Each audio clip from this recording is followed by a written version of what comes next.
fondamentale portare avanti il Made in Italy in tutte le sedi con tutti i soggetti che lo possono valorizzare,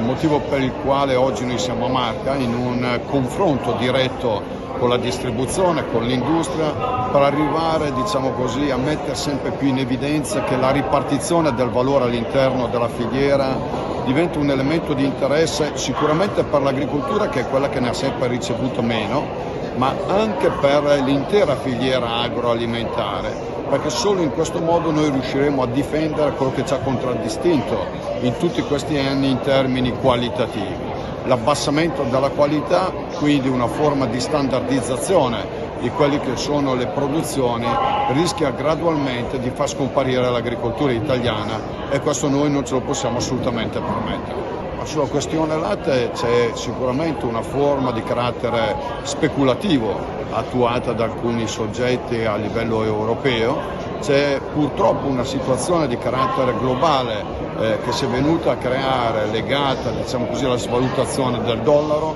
al tema dei dazi che non riguardano solo gli Stati Uniti, riguardano più paesi, compreso la Cina in questo momento, e tutto questo rischia, fra virgolette, di compromettere tutto il lavoro che abbiamo fatto negli ultimi anni. Ma su questo noi ovviamente non ci arrendiamo, come dicevo prima, continuiamo a lavorare anche in termini di confronto per difendere il reddito economico delle nostre imprese. Per poterlo fare stiamo dialogando con le istituzioni per fare in modo che già nelle prossime settimane ci possa essere una proposta portata nel Consiglio dei Ministri dell'Agricoltura per far sì che ci siano forme di attenzione sia per lo stoccaggio della polvere di latte, per quanto riguarda il burro, per quanto riguarda, diciamo così, un incentivo a quelle aziende che hanno magari un numero di capi elevato, ma alcuni di questi sono a fine carriera, quindi di andarsene a alleggerire